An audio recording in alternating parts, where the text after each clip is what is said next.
Hey, welcome everybody to another episode of my show called Nailed it. Nailed It. We're joined today by my good friend, business partner. I don't know what else to call you. Brother from another mother, Brian J. Buhr. I've helped you move out of your house before. Helped you move into your house. Yes, helped you flip a house. Helped me buy my house. Buy a house. Yep. Finance houses. Picked you up at a bar. Hung out at... I think you actually, Ryan DeGeneiro had one day. I took some stuff that, if you know Ryan likes to get high. The first time I ever got high was with Ryan. Oh, yeah. So he had to take me and walk me to my apartment 3 floors up and then put me in there. And then he locked me in so that I wouldn't leave. You're not a danger and then to he had anybody to else? come back the next day to give me my keys back. You're like, what happened? Oh, man. Well, good, fun times. We're in the Get Real Wealth or Total Wealth Academy podcasting studio. This is my company, Urban Restoration. I buy, fix, custom build high-end homes. Yeah. And this show is all about people who are just nailing in their personal life business, mostly through real estate. That's the kind of the caveat, the thing that brings us all together. So Brian has such an interesting story. I've done this show with him before at the Stripes. We've done quite a few together. The Stripes podcasting studio. Yeah. We've done it at the what was that brewery that we used to go to? Oh, that's right. It was the Houston Real Estate Exchange or something like that. Houston Real Estate Experience. The one by your house. Yeah. I'm sorry, the little one, the little place. Yeah. D&T. D&T. Yeah. Yeah, we did it at D&T. That was a lot of fun. Yeah, you were the third podcasting host at D&T. Right. Yeah, but you have such an interesting story. And he is, I love Brian because Brian is the reader. Brian is the detail. You got to read. Yeah. Reading helps you if you don't know what you're doing. How did you go from leaving school? You got your degree though, right? Yeah. Yeah, you got your degree. It didn't do me any good. I hate reading. You're more of an audiobook guy. I am way more of an audiobook podcasting. Yeah. I get a lot of my education. I'm a YouTube master's degree. You know, you can speed it up too, because I know you're you need to chop. Just speed it up one level, I guess, and you can burn through a book half the time. Really? Well, yeah. It's there's no delays, so it sounds like somebody's talking fast, but you get the same material. Okay. I know some people do that. Really? They speed up the podcast by 1 second or something. If you're antsy, you're like, no, time is money. I like listening to it when I drive, but sometimes when I'm listening to an audiobook and I'm really into what they're saying, or a podcast for that, I will get lost in where I'm going. Yeah, like miss a turn. Yeah, And then I look back and 15 minutes has gone by. I'm like, how did I get here? I don't even remember. I don't even remember turning. That's right. But driving with me is always an experience. It is. I always up my life insurance usually when I jump in. Yeah. So since I last talked to you, you became a dad. Yeah, that's right. 2 months. Yeah. Emerson. It's awesome. I just met her today. You met her, yeah. I got to hold her, be jealous. That's right. She's beautiful. You made her laugh, and she's awesome. Everything everybody told me it would be. It's that and some. So that's it's been a good experience. And then you are coordinating the note for Kendra, my fiance's first real estate note, first private loan. Yeah. Yes, we've had to get on the horn with some people and crack some skulls over this one. This one has been taking a lot longer than it ever should have. Not to the fault of the people who are trying to get this thing done. What else? What is the I guess your big goal for this year? Honestly, it's mainly, I would say, I'm trying to find more passive investments through maybe syndications, because I have more of an income issue right now with the interest from the loans, right? Private lending. So I'm trying to find things that I can use to deduct against my earned income. And so usually, K1s were. What's the problem? Well, you don't want to pay taxes, right? You're trying to reduce your liability as far as from an income standpoint. And so usually when you invest in some type of passive syndication or real estate, it could be anybody's deal, right? I mean, assuming that the sponsor's, good and knows what they're doing. But the K1 with the cost segregated depreciation you can take in year 1, year 2, year 3 that goes against your earned income, that's important to me right now. So majority of the income is going towards new notes, or new loans, right? But anything I have that's in increments of 25 or 50, I'm putting into sometimes syndications to get that K1 to help me against my earned income problem. What type of syndications are you doing? I've done in the past commercial retail centers. Okay. Little shopping centers. The guy that's sponsoring those. I've got some in multifamily or mixed use properties, rental properties that are like syndicated. They could be bunches of 25 to 30, 50. But I need another one right now that I'm looking at. There's a guy that actually teaches it out of Dallas that I like. I follow him quite frequently, and I haven't done anything with them, but I just want to see kind of their deal and vet it. I really like to figure out how did they underwrite the property, because that's what I was telling you. That's one of the things I really want to get better at, is learning how to look at a deal and quickly discover, does this make sense or does it not make sense? And y'all are working together. What I love, another thing that I think you're nailing it at, is that you've found a way to also make your wife part of the process. Oh yeah. So Chelsea is doing, and Chelsea and Kendra are going to come in when we exit this note and talk about, Chelsea's going to talk about what she does, and Kendra's going to talk about what it was like funding her first note. What were the challenges? What are things that people need to know as a single mom? What was she most afraid of? Stuff like that. Yeah. You've been able to walk someone through that process where I'm not. You're kind of the conduit. I'm like the guy that comes in and goes, well, I just know you should do it, so you should do it. Yeah. Because this is what I do, so do it. Yeah. You have a very different approach, and then Chelsea plays a part in that process. How have you transitioned Chelsea from mom and a realtor? What does she do now? So because she prefers more of the stay at home, I mean, she's never really been like a listing agent where she's getting in a car showing people properties. That's never. Yeah. She only got her agent really so she could buy or help us with selling properties and acquiring properties from an investor standpoint, right? But once we started leaning more towards private lending, now she's more on the servicing side of or underwriting. Whereas before, like, I'd have to learn how to underwrite, gather the documents, right, make sure that all is in order. And now that she knows how to do it, she saves me a lot of time by doing that. And then once we have a loan closed, she services it. And yeah, because I saw on your countertop there were like several, I guess, release of liens. Of liens once they pay off. Yeah. And but yeah, like the things that we're doing with like Kendra, right? I mean, it's like what I've noticed is it's really fun to see somebody when we do lending together, when we co-lend, I guess, on a deal. For somebody who's never really done it before or never understood it, right? And then they do their first one. Like, they usually don't believe it's even true or possible until they get their like third interest check, and then they're looking to sell one of their kidneys to get more money to lend. Right. And that's great. So talk about that. What is a way that you sold your kidney to get more money to go? You've done some very creative things in order to get more money, to get more cash flow. Yes. So for everyone that knows, Brian really doesn't work. You wake up. I mean, you do, but you're not going into a job. I was a slave to somebody else for years. Yeah. And then now, like in the past 3 years, I've been able to kind of break away from corporate America. And going back to, being able to have more cash to lend or to invest into it. And one of the things I used to say was a secret, it's not a secret, is when we had the house paid off free and clear. This is something that, if you got a lot of equity in your property like you do, like the house they flipped on Tabor, where you got like $150,000 plus in equity, is learn how to access that equity through like a home equity line of credit to where you can borrow against that. And I was able to go down the street to Credit Union of Texas. I think they're out of Dallas.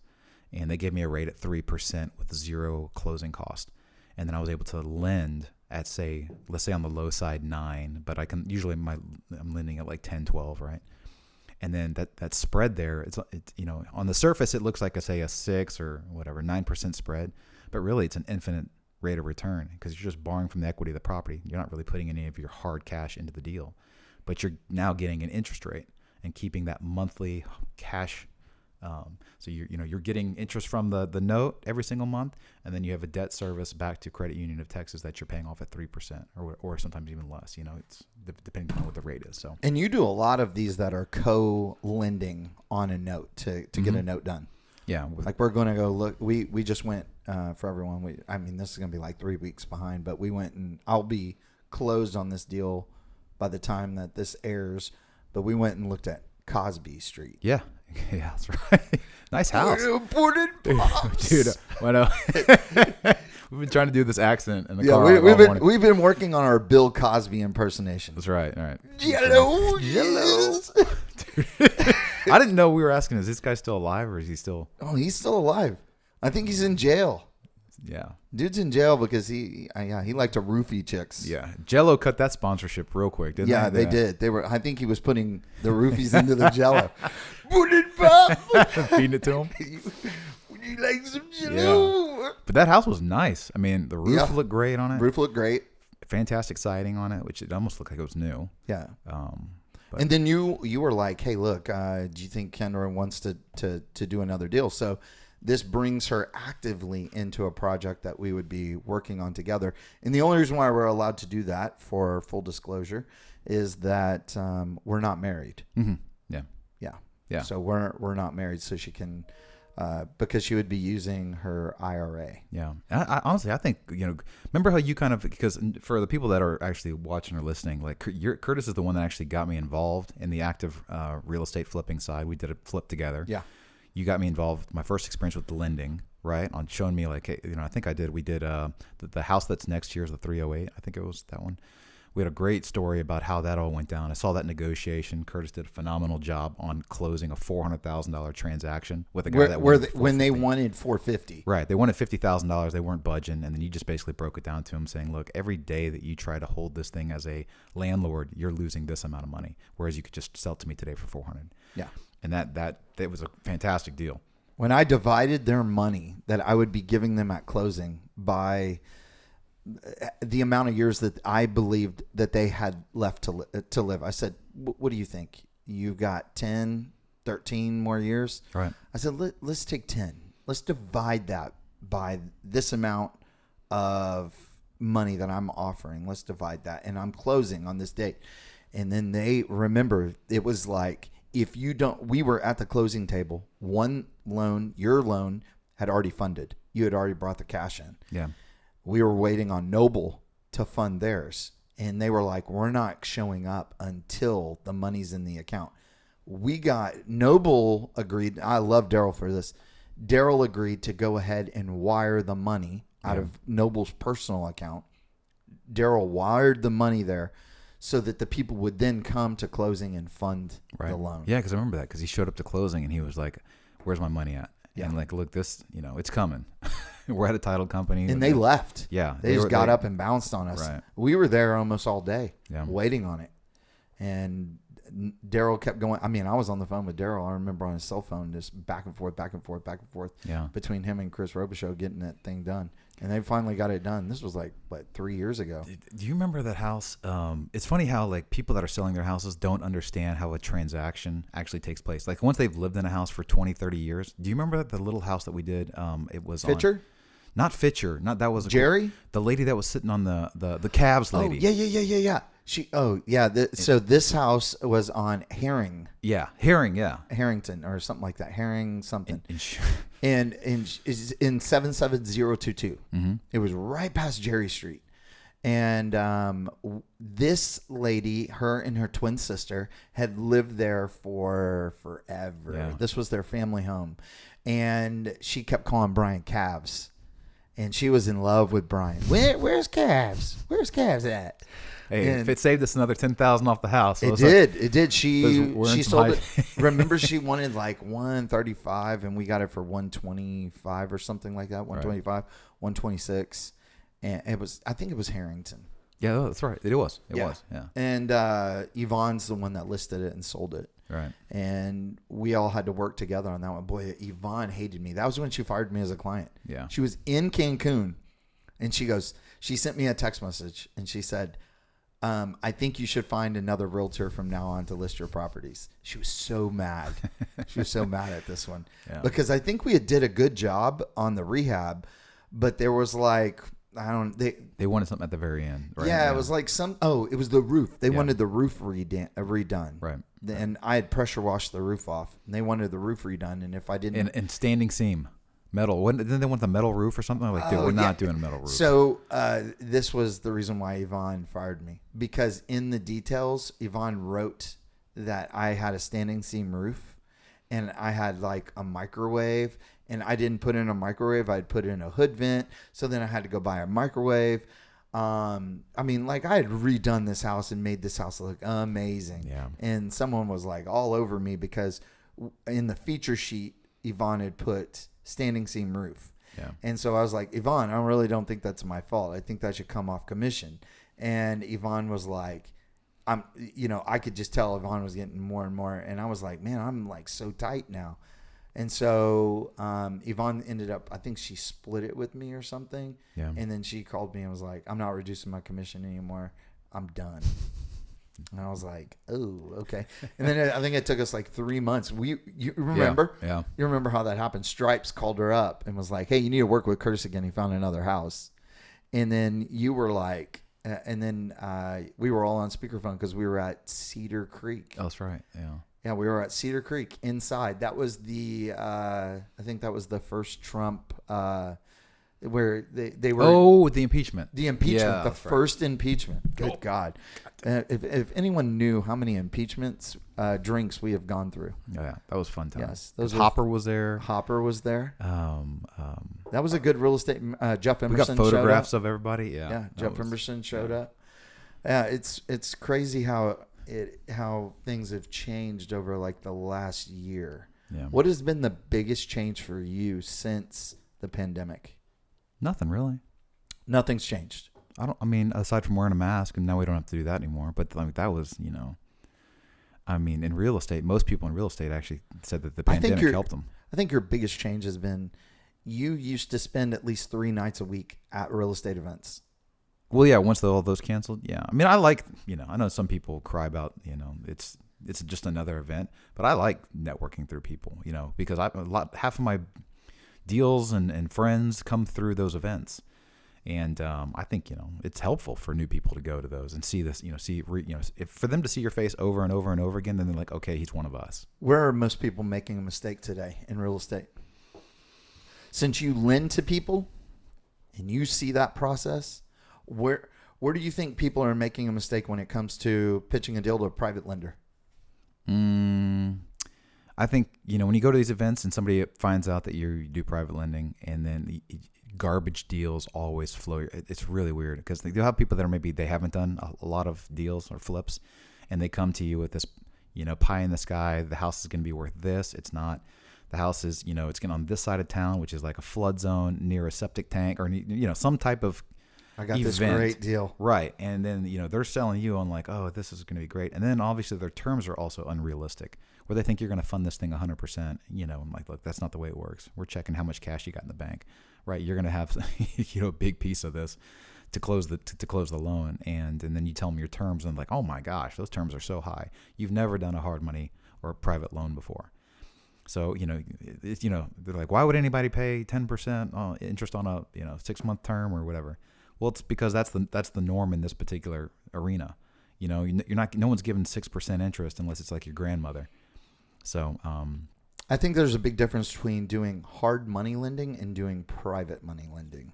Yeah. The hard money, the fees that they have, it's deserving because they spend a ton on marketing, right? Not only that, but it's a company. Right. It's a business. Yeah, it's a business. Right. Private money, it's your business. Right. It's your own personal capital. Right. You're borrowing from Brian Buhr. So if I were to go and say, I don't want this property anymore, I'm not going to make my payments. Right. I'm affecting my friend. Sure. I'm affecting Chelsea and Brian. Right. And now Emerson. So you're affecting that person, where I think a lot of people look at it and they go, I didn't sign a personal guarantee. This is just a company, a hard money company. They got 50 other loans that they're doing. they feel like they can take it to them and just walk away. Yeah, and I think if you're an investor looking to borrow money from somebody, usually a private lender is less sophisticated than, say, a company like, the big ones in town, right? So, I think there's more of a responsibility there too, because a private lender, most people that like, I'll lend you money on a property, they don't know the correct documentation to put in place. They don't know the correct insurance to put in place. It took me a long time to like learn that stuff, and I still don't have it right today. Like I still look through some of my documents. I'm like, oh my God, how did I miss that? Right. Yeah. So there's a level of sophistication with hard money lending that private lenders just don't have. And so I wish there was more educational products around that to help people, because a lot of people, there's a lot of cash out there, but they just are terrified to use it in that format. Yeah, I think Quest is sitting on $2 billion. Jeez, they're sitting on $2 billion, and the biggest problem right now is deals. Eddie just sent, because I'm doing the podcast tomorrow, Super Investor Meeting. Eddie sent out a deal. We're under 12,000 active properties. I will tell you, in buying Cosby, I'll tell you there's more green in that zip code than I thought that there would be. Yeah. I thought there would be a ton of yellows. Yeah. That just shows you we're still in a food desert. But down the street is coming a brand new HEB, right? Right down on Holcomb, I think, or Old Yeller or whatever that street is. Yeah. What's the Yellowstone? Yeah. Yeah. Yeah, there's a lot of stuff going on.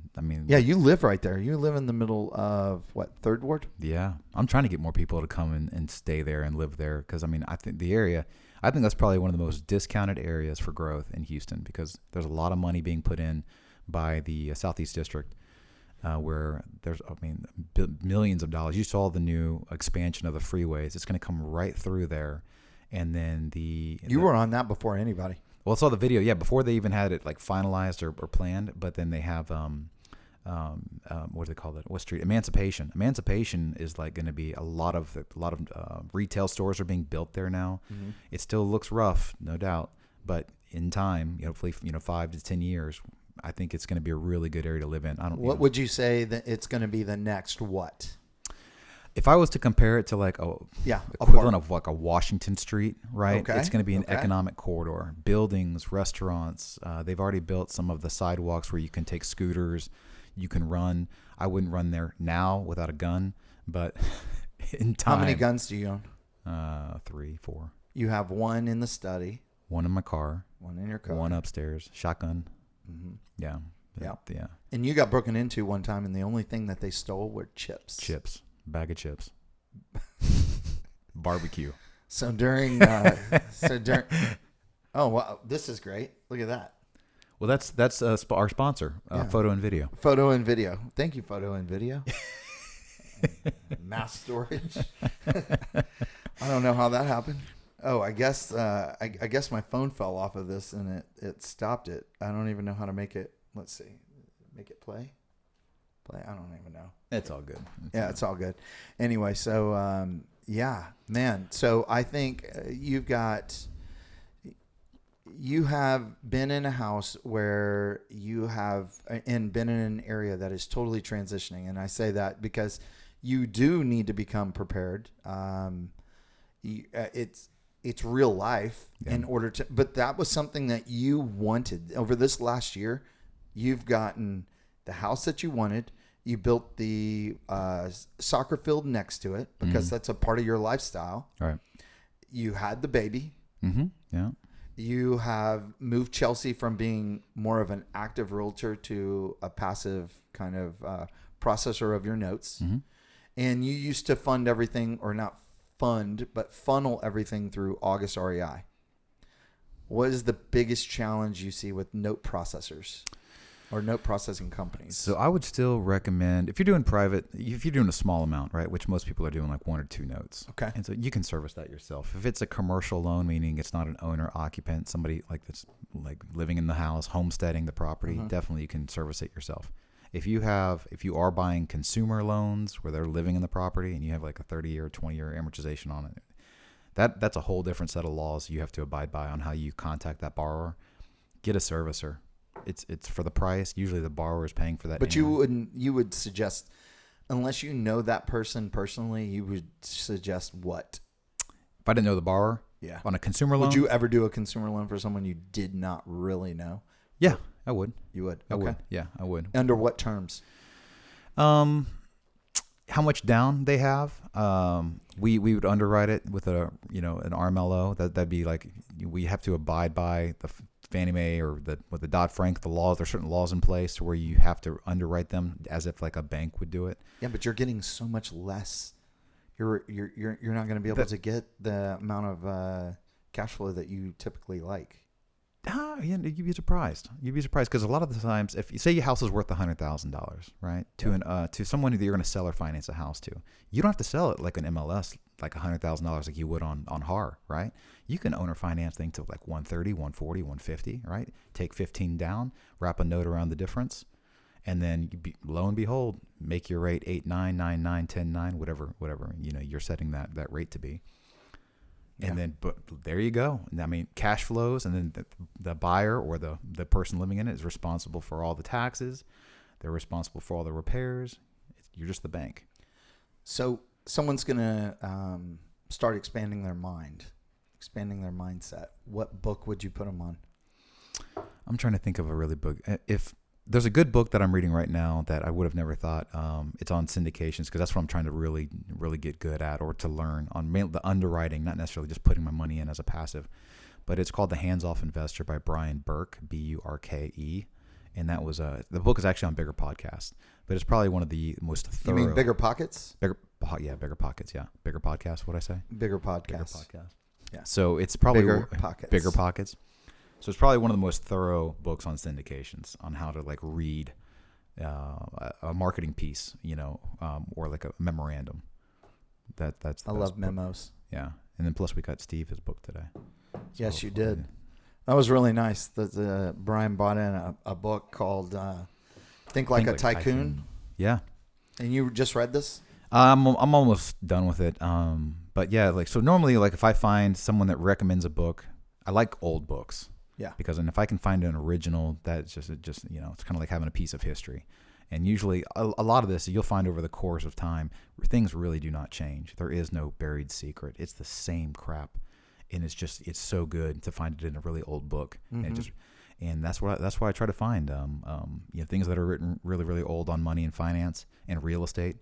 And then I just read it and then warehouse it, shelve it. How many books do you read on parenting? Zero. What about on happy coupling? Zero. Yeah. All of your books I figured money finance? Money can solve all problems. So if I'm a bad father, here you go. Here's a car. I think the one thing that I learned from you recently that I've tried to apply is the power of the prenup. Not just for the couple, but for the way that you approach business partners. Yeah. I came out of a bad business relationship, and so going into it with Chelsea, because everybody changes over time, and we just wanted to acknowledge that. Say, look, I'm probably not going to be the same guy I was the day you met me. Hopefully, I'm for the better, right? Like I don't get into some weird cult religious thing, right? Drugs, alcohol. That's not my personality, but just say. So there's got to be some kind of entry or exit strategy to where you're taken care of and where I'm taken care of, right? If we don't see eye to eye. And we tried to set that up, and it's a difficult conversation to have, but I mean, I think it's for the best, Yeah, but I think that that's one thing that if you would have had that straight at the beginning of your business with your partner, where things ended bad, you don't even talk to that guy anymore. I know. And that used to be one of your closest friends. That's the with partnerships. Usually people get together because like we were both broke back then. Like we didn't know, we didn't even think it was going to be a success. So we're like, you got no money, I got no money. You got time, I got time. Let's start a business and try to make this thing work. And luckily it turned out. But I wish it could go back in time. Everybody's going to tell you don't do partnerships. Co-lending is fantastic because you got your money, I got my money. It's undivided. There's an infinite date right. ending already, so you don't have to stay together forever. Right. But what I've learned through partnering with Ryan is all partnerships come to an end. Yeah. But you're still friends. I mean, that's what's great. You guys are. Yeah, because we set that up at the beginning that we were going to do this until there was no need to do it anymore. Yeah. And I think Ryan realized Curtis doesn't need me to run Curtis has enough capital coming in where he doesn't need me anymore for money, right. and he doesn't need me to run and pay the bills because I started like paying. Yeah. What I do need is someone to be a bookkeeper, and I don't have to give away 50% of a project in order to hire a bookkeeper. Yeah. I just need to give away maybe, a small piece or a smaller piece. Yeah. $300, $400, $500 a month to have someone do that. Yeah. Yeah, and that's a big difference. At least you guys were able to figure out that arrangement cordially, right? You guys are still friends. You guys still hang out. We don't really hang out. I think we stopped hanging out around the time that you and I started hanging out. I think when he and I we started the deal, we started it because we enjoyed each other, right?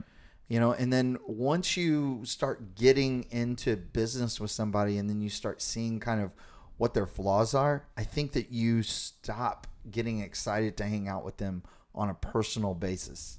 Like, he has some things he does that just irritate the fire out of me. I know I irritate the piss out of a lot of people. Like, I just know that that's my personality.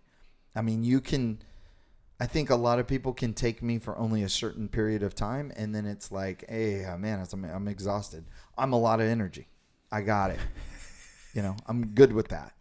I've had to come to grips with the fact that I'm not for everyone. Yeah. Like 50% of y'all I know watch me because you hate me and you want to watch me fail, and the other 50% have already blocked me, and then there's maybe maybe 49% have blocked me, and then there's 1% who's really down for Curtis. Yeah. Those are my people. If I need anything, they're there. And I'd rather have a life lived where I've got 1% of the people who really like me versus, and I've had this, someone called me and wanted to talk with me about my podcast with James Stoller. Mm-hmm. And James said, when I leave people, I want people to leave there feeling like I can't help but get with his energy, right? Or they're gone. Yeah. Right. And I love that, but that's just, I want everyone to succeed, but I think that the way people go about doing it, sometimes I don't agree with. And I'm also someone who really is, outspoken with that. Mm-hmm. I think you have to have a personality kind of like yours where you're like, you set good, healthy boundaries. Like, that's good for you. And you don't take it personal if I don't do what you would want me to do, mm-hmm. and you don't take it personal if I want you to do something and you don't do it. Yeah.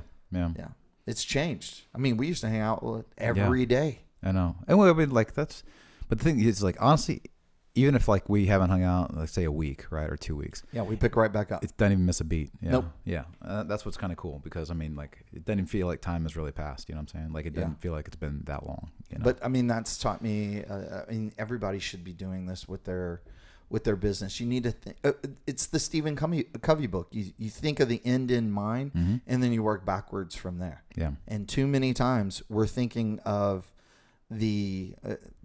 we think of the end being, I'm cashing a check, right? Yeah. And that's really not the end. Yeah. The end is, how do I come to a resolution of this? Mm-hmm. Like, if this goes incredibly wrong, that's why I was saying when we were doing this thing with, up here at Total Wealth Academy 2 Saturdays ago, and I was talking to Brant, I said, flipping a house is a lot like robbing a bank. You need to have multiple exit strategies to get out of there because everyone's surrounding you. Right. No one wants you to succeed. Yeah. The wholesalers want as much money as they're going to get. Yeah. I want as much money as I can get. 16 other people are going to go and try to bid over the top of me. Appraisers don't want to appraise the property for what I think it's worth. I'm investing into areas where the only access that I have to buyers are going to be FHA with 3% down. Mm-hmm. So the most that they're going to be able to lend is what, 103%, 105%. Yeah. So I don't have much wiggle room versus going into Cyprus where it's like something comes in the market in the 220s. Yeah. It's gone the next day. Right. Yeah. I mean, like, some of the, you're right. Cause there are people that are trying to, like, they're trying to get their share off the deal if there's a part of the transaction. But like a lot of the people that are at our networking events, like we've met a lot of friends that if you need a contact, like I need a good title company, who can I go to? Who's a good lender that's, not like real too corporate, but more of a friend, right? You've been, there's a lot of people that are trying to help you up. And, coming from corporate America, like my medical background, like where I was, dude, it was not like that at all. The minute somebody started seeing you having success, sales, they want to chop you, cut you down, cut your territory, cut your commission. Whereas real estate, I mean, most people were trying to go towards the same thing, which is independence, financial independence. Right. And I think we've gained a lot of good friends and people that try to help lift you up to achieve that. Now, maybe, wholesalers or things like that are trying to get their piece off of you if they're giving you a deal. But it's all a weird incestuous relationship. Everybody needs everybody. Right. It's just when I would be cautious of the people who don't want you to succeed. And there's nothing wrong with a wholesaler wanting as much money as they can. As a flipper, I want as much money as I can. As a investor, I want to pay as little for a quality product as I possibly can. Mm-hmm. Right. It's natural. Yeah. I just think that there are, like, I'm doing rehabs for these people. And they have no problem paying me what I need monthly in order to manage their project. Why? Because they got a $100,000 flip. And they don't have to do any of the work I've got to do. Mm-hmm. They don't have to go to Home Depot. They're not managing the contract. They're not picking out paint colors. Yeah. I'm handling everything for them for a monthly fee. Mm-hmm. And if there's enough margin on the deal, why not? Yeah. If everyone's winning, then you have to look at what your quality of life is. Yeah. All right. So leaving everybody with something positive about Brian. What do people need to do this year to nail it, you think? What's your one piece of advice? Man, I don't know. That's a hard question because right now I'm kind of negative on the whole government spending so much money. And you believe that the dollar is getting ready to crash. Man, I don't think it's going to happen in our lifetime, but I'm just really disappointed on what's occurring, and it's not political. It's all parties are involved. Yeah. So just trying to find the next thing to somehow, protect wealth or protect some type of asset. I don't know what the next asset class is if inflation goes through the roof and the dollar. Bitcoin. No one knows. And so I'm a bit bro. Buy real estate. That's one way to hedge inflation. I've never been a gold, precious metal collector. I'm starting to buy some now. I don't know why, because it doesn't do anything. It doesn't cash flow, and that goes against everything that I ever believed in. But you've entered back into the market a little bit through Robinhood. Oh God, Curtis's day trading program's got me. So I'm buying anything that's like a dividend that's like 9 yield. We're actually, I don't really feel like we're day trading. I feel like we're actually buying stuff that's paying a monthly return while we're waiting on the real estate market to kind of equal out. Right now, it's kind of like, you really have to work hard. We've looked at 20 houses before we're buying this one. Right. And, I have a goal of 4 houses personally every year. Mm-hmm. Just if I can flip 4 houses, that's just extra money. Right.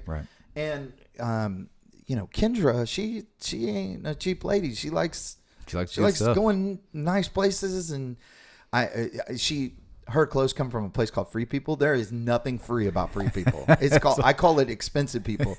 She's like, you're not going to like it, but I just bought something from expensive people. I'm like, okay, well, and she doesn't focus on purses and junk like that. Purses, sunglasses. She is she likes $20 flip flops. She likes baseball cap, some cheap sunglasses because she forgets everything. Yeah. And the only thing she spends money on is clothes. She just likes clothes. She's not a shoe person.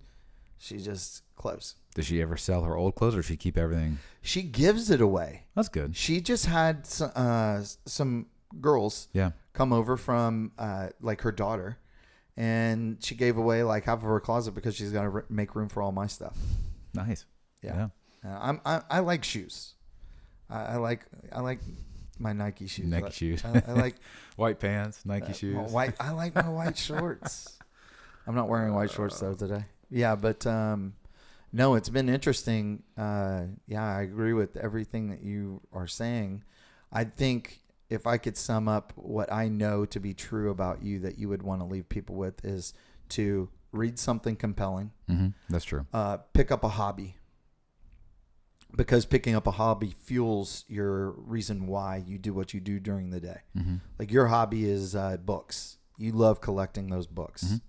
Mm-hmm. I think mine is becoming like travel. I love Mexico. I like exploring Mexico. I like going to different resorts. I like going to different places. I've never been a fan of that, but since I got my passport, now I'm like all about it. Yeah. And I noticed that when I travel, you have to work well with each other when you go out of the country. Right. And it gives you another shared memory. And then I'm taking up tennis. You have soccer. Mm-hmm. The reason why you have a great story about why you're losing weight. Tell the people that was a good one. It's a silly story. But it's good. It's really a good reason. So about, I don't know, 7 weeks ago, we're in this adult league. It's like HFA, Houston Football Association. Yeah. And we play against this team that's always been number one for like the last 5 years, right? And so I usually play forward, and there's this defender. Him and I always go at it. And we were both chasing after a ball, and he was just happened to hang with me this one time. I was hurt, in all fairness. But he's like, I think you're getting too fat and too old. And I was like, all right. And I knew we were going to play him again on the calendar like 6 or 7 weeks later. So I was like, you know what? I'm going to drop down to say 190, because I think I was floating around like 220 when we played. And I was like, I'm gonna whip this kid. What did you do to lose? Well, I basically calorie deficit. I mean, calories in, calories out. So I was like, I would work out in the morning, drink lots of water, and then I basically just restrict what I was eating and keep it to high protein, low carb diet. And I still have 10 pounds to go, but the first 10 usually falls off pretty quick once you start, working. Actually, I wasn't even working out. So you're at 210? No, I'm probably like 202 right now. Nice. Good job, my man. I know. I got to get to 190. 195 is the goal weight. Or actually, no, I think 195. 185 would be great. 195 is my goal weight, and I did so good up until the freeze. When the freeze came, I stopped going to my personal trainer, and I haven't been back yet. Sorry, Bree. You about the sugar thing? You still doing the sugar? No. You back on the sugar? Yes. I even went and I had a Coke yesterday, and that was like the worst thing for me. Yeah. But I woke up this morning. I went on a long walk, a 2-mile walk with June. Mm-hmm. It's great. Investing in the neighborhood that you live in, when you walk, you see things you never see when you drive. Oh, yeah. And I drive up and down that same street all the time. I mean, one piece of advice I'd have for people is when you're going into a neighborhood that you want to invest in, get out of your car. Yeah. It's going to take you longer, but you'll see things and hear things you wouldn't hear if you were just driving. Yeah. And you look like a creeper if you're just going like 5 miles an hour in a car. Yeah, everybody wants to know who you are. Yeah. It's like, people are looking at you. So, yeah. All right, man. Well, thank you for coming on the podcast today. This has been great. Yeah, this whole setup is awesome. Yeah. So I love the screen. Thanks, photo and video. We really appreciate you. Yeah, thanks a lot. All right, you've just listened to another nailed it. You listened to another episode. Thanks to my good friend Brian Buhr. We're gonna go hand this book to Stephen Davis. Yeah, I'm gonna sign it for him. Do it. Just ruin a classic. All right, you guys go flip something. Later.